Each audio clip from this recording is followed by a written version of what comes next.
Welcome to Playful Beginnings, a podcast about the magic of play therapy for therapists, students, and anyone interested. In our podcast, we'll explore the deeper understanding of play therapy and the skills we use when working with children. We hope to help you understand the why behind what we do and how it helps kids heal and grow. I'm Dr. Kristie Opiola, a working play therapist and university professor in North Carolina. I'm Dr. Maggie Parker, a play therapist and professor in DC. Hey, Kristie. Hey, Maggie. Happy Play Therapy Week. Happy Play Therapy Week. How exciting. I know. Are you doing anything special this week with your students or in your community? I think, now that we're just talking about it, I realized I did a whole presentation last week for GW, our graduate school, and I should have been like, wait, let's wait until it's Play Therapy Week. So I'll have to... Preemptive way to bring people into the week to let people know about our profession and options that your program offers. Yeah. And then other than that, we'll probably take some pictures in our group play activity therapy class and send them off. Sometimes I send stuff to the news. It is something that I try to do. What about you? Yeah, so for our state chapter, we're doing a whole bunch of meetups this week across the state, and we're hosting a webinar on Friday on postmodern play therapy approaches with Dr. Rubin. And then at the university, we are doing a grand opening of our new playroom, which is behind me, that we've spent the last few months redesigning and ordering supplies and all that stuff. So that's kind of exciting. It feels like a big weight off my shoulder that it's officially done. And then we're doing an activity every day this week. So yesterday we did sand tray. Today we'll do an art activity. Tomorrow we're doing an info session. And then Thursday we are doing a painting activity just for students to kind of stress and connect in other ways. And then we have a overall activity for the whole week that are going into all of our play therapy classes. And then we're opening it up to all of our students at the university, looking at the flower of life and the interconnectedness that we have. So we're going to put up a big mural about the interconnectedness through play. And so everyone does their own, but in the end, it looks like a giant quilt where you can't see where one person starts and where one person ends. So they all overlap and overlay. Yeah. So That's beautiful. And then we're also we're working with our social media team and our PR team about creating some content for the community on play therapy. It just won't release this week. So slowly but surely. I was gonna say, what do you mean slowly? That's so much. They're like, what are you doing? I'm like, I might make a picture. I know it's terrible. Well, we have a designated play therapy program here, so I feel a little more pressure to represent a play therapy for Play Therapy Week. And it's not, I don't really want to call it pressure. I feel like I really want to kind of bring out the identity of play therapists. So it's not pressure. It's just, I think it's often overlooked in programs or not recognized. And I'm proud of our university for recognizing it. So I really want to make sure students know about it, see it, maybe get just a little taste of it to entice them to take one of our classes or explore play therapy more. So yeah, that's awesome. Way to I be was creative. me and my creativity. You're so creative. Maggie, I know I sprung this on you, but I thought we could talk a little bit about our favorite play therapy moments as a way to highlight our profession and also kind of those warm moments that happen and really kind of keep us motivated and connected in the field. And so I'll start with mine. Yeah. It was early in my kind of play therapy journey. I was working with a school-age child who originally came to me because of an illness with one of her parents that was really shocking and surprising and kind of had no warning signs, but positive, like this parent was going to overcome this and and she absolutely loved coming into the playroom. Like she looked forward to every week. She woke up and told her mom, "Oh, it's this day and I'm going to see Miss Kristie and and then we had the holiday break, the winter holiday breaks. And when she came back, I got a message from her mom that the one parent had passed away unexpectedly and really rocked this family system. A huge challenge. And she was totally different in the playroom after that and did some amazing processing in the play. She particularly loved the sand and did a lot around death and dying in the sand and, where do people go when they die and all that good stuff. She built a lot of tunnels. She would bury a toy on one side of the playroom, in one side of the sandbox, and then put water all over it and then build tunnels to try to get to it. And then if the tunnel collapsed, right, she would kind of process what that meant for her. And she became particularly attached to a puppet in the playroom. And I have the same puppet here just by chance. So I'm going to share this little guy. It's a little Ooh, wolf puppet. it's really And fuzzy. yes, it's very fuzzy. It can look really intimidating in some ways, but also has like these really, I don't know if you can see them, like his eyes are really inviting. And that became her companion in the playroom. She told that puppet everything. And I remember one day as play therapists, we reflect, we try to understand the content that our clients are sharing with us through play. I remember her looking at the puppet and saying, Miss Kristie is magical. She, my mind, I don't even have to say anything in here. And it was like just this really tender moment of feeling really understood in her. I'm tearing up as I say this, and feeling really heard and really validated in the play space. And it reminds me that sometimes we don't know we're connecting with kids or kind of the impact we made. But she would say that often, like she would paint and she's like, I already know you know what I'm going to think and do in here. And like she never questioned our connection or like my intent or anything like that in the playroom. I think it felt authentic, genuine, and she picked up on that. And that really helped her grow, heal, grieve the loss of one of her parents. And so it's a really warm moment for me as a play therapist because it links into what we hope clients feel in session with us. And so, and in particular, children. So that's one of my fond play therapy moments. Beautiful. Yeah, just fun. And I don't know why I thought of it this morning when I was kind of preparing for today, but it is probably the one that I go back to Yeah. sometimes the most when I'm struggling or like Yeah. feeling pressure to change or do things differently. But it is something like, no, hold the magic of play therapy in your heart and kids will feel that. And so, yeah. No, that's awesome.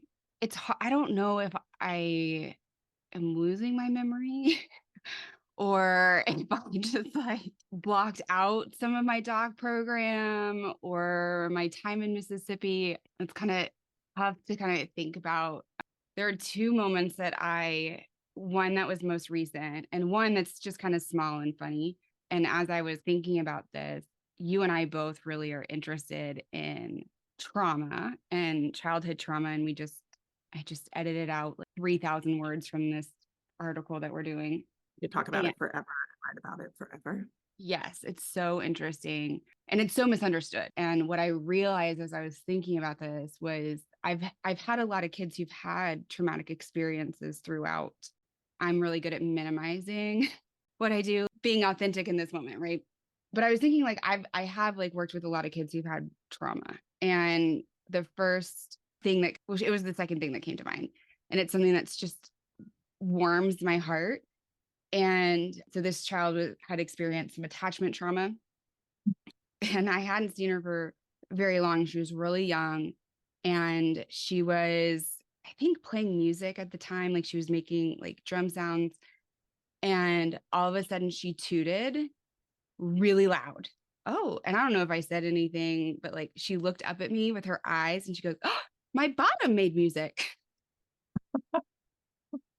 And I was like, you're so proud. Like It sure did. you can make music lots of different ways. And so that was just, just seeing the joy of childhood and like no embarrassment. That was something I think probably as a kid I would have been mortified about. My kids don't seem to be mortified by it at all. They think it's quite funny. What makes me happy because I have a video of a kiddo that I saw when we were at UNT. And we had two-way mirrors in our playroom. So the kids didn't see the video recording equipment. And this girl tooted so loud and she goes, thank God this is not being recorded. Even though we assent kids at the beginning, but because they don't see the camera, it just kind of blends in and they don't remember it's being recorded. But it was just so funny because in my heart I was like, oh, this is recorded. And it's never a video I have shared. But just that, like, thank God this is not being recorded. And I was like, whew, that's a Yeah. big relief to you. And in my heart, I'm so lying to you in this moment because this is being recorded, but I will never share it. But Oh, yeah, that's funny. all the time in the playroom, y'all. Oh yeah, they toot all the time. I take it as a huge compliment. Relaxing. Their system is relaxing. The other one was more recent, a childhood experience, really intensive trauma and neglect. And she had a couple different diagnoses. And I'm not sure how much of the diagnoses were symptoms of the neglect or symptom, whatever. But the play was always very, very chaotic. And I think I've shown, like, I've processed this client with you a couple of times, right? And how I can be accepting and how my reflections can really encapture what they were experiencing, because it was just a bunch of chaos, right? It was just pure chaos. And they kept wanting to climb on something. And I was, this isn't for climbing. You really want to. And if you choose to climb, you choose to have me stand right here. And they fell back into my arms. So I'm like holding my arms forward, like almost. So when they fell in, they were big. So it was almost like I was cradling them, Mhm. you do a newborn. And I'm pretty boundaried, especially like now that I'm not recording every session. I don't pretty wary and cognizant of touch and hugs and stuff like that. But you could see in the child's eyes that they really needed that in this moment. And they just kind of looked up at me and I was like, you feel really safe. And you know that you're cared for and that you matter and that your safety is important and you feel really calm. And it was just such this connection between the two of us that, I don't know, I guess I conceptualized that this was something that he had needed from a caregiver that he wasn't able to get. So that was pretty powerful. Well, and to be that vulnerable Hmm. feels really meaningful. Yeah, it felt really meaningful. And of course I went and told the caregiver, hey, just so you know, I held them for a second just because I think children's safety is important. So I want them to know. But Well, yeah, and transparency, right? How kids may convey a message, not that it's incorrect, right? It's their perception of what's happening, but it's also helpful that parents are aware of what's happening in the playroom because they're not in there. And in particular with kids who are vulnerable yeah, yeah, to be, because we know when kids have a lot of abuse or neglect, that sometimes it puts them at higher risks of being reassaulted or reabused. And so I think transparency is really important. yeah. So I think that was probably Those one moments are funny. so magical, right? Yeah. You can't even describe them in words. It's just a really strong felt experience between you and your clients. We would Yeah. love, that'd be fun if we could bring people on and or like write in and share your favorite play therapy moments. That would be really neat. But Yeah, there's a content person that I watch, and she creates. Was a former teacher, and she creates videos of the crazy things that happen to teachers in the classroom or with parents or whatever. And she reenacts them, so they're kind of funny. But then she does this one session where it's like a share your story, and she just kind of reads. So it would be fun to have like a moment where we could read fond memories of being a play therapist, or maybe a learning moment that you had as a play therapist. Because I don't think we often talk about those enough. If you do write in, please remember to keep it confidential. Don't yes, put any name. I That think helps. so it's broad. There I was, try. yeah. I'm not always successful, but yeah, and I try to leave the content pretty loose about what was going on so that it could be one of many clients that we see. But yeah, we would love to hear your fondest moments as a play therapist, or maybe your biggest learning moments as a play therapist, because Yeah. we've got this too. Yeah. And I It's not think, better.